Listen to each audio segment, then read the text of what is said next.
एक ऐसी बेटी जो अपने परिवार के लिए किसी अभिमान से कम नहीं, जो दिन भर जद्दोजहद करके परिवार के भरण पोषण के लिए पैसे कमाकर अपना परिवार चलाती है। 14 साल की कविता की पढ़ने लिखने की उम्र में जहां उसके हाथों में किताबें होनी चाहिए, वहां ये बेटी परिवार की जिम्मेदारियां उठा रही है।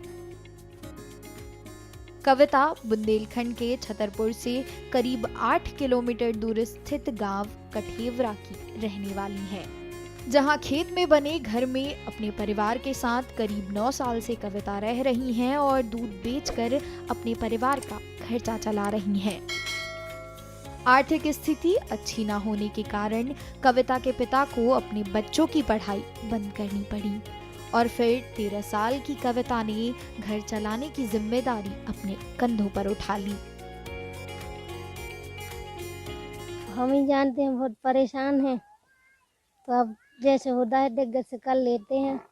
मैं 13 साल की हूँ और मैं ही सबका भरण पोषण करती हूँ और एक छोटा सा खेत है, उसी में से घास वगैरह हो जाता है और 4-5 बोरा खाने के लिए गेहूँ निकल आता है, तो उसी में 1 साल का गुजारा चल जाता है। तो हम 6 भाई बहनें हैं, 6 बहनें 1 भाई हैं, तो उसी में से सबका गुजारा चलता है। पिता ने बताया कि कैसे कविता अपने परिवार का सहारा बनी है और अपने 6 बहनों सहित 2 साल के भाई व माता पिता का भरण पोषण करती हैं। गरीबी हालत में मतलब परिवार थोड़ी ऐसे ही चला रहा है कि यदि जो हमारी बच्ची अगर ये नहीं होती तो हम अपना घर परिवार नहीं चला सकते। बच्चे पढ़ रहे हैं? नहीं, कोई ना बच्ची ना बच्चा कोई नहीं पढ़ रहा है। क्यों? इसलिए नहीं पढ़ रहे कि मतलब बच्चा पढ़ा रहे तो कायमे से पढ़ा लिखा रहे। कविता के जज्बे को सलाम, जिसने खेलने कूदने की उम्र में इतना बड़ा फैसला किया और ना चाहते हुए भी अपनी इच्छाओं को दबाकर अपने परिवार के लिए कुछ करने की ठानी।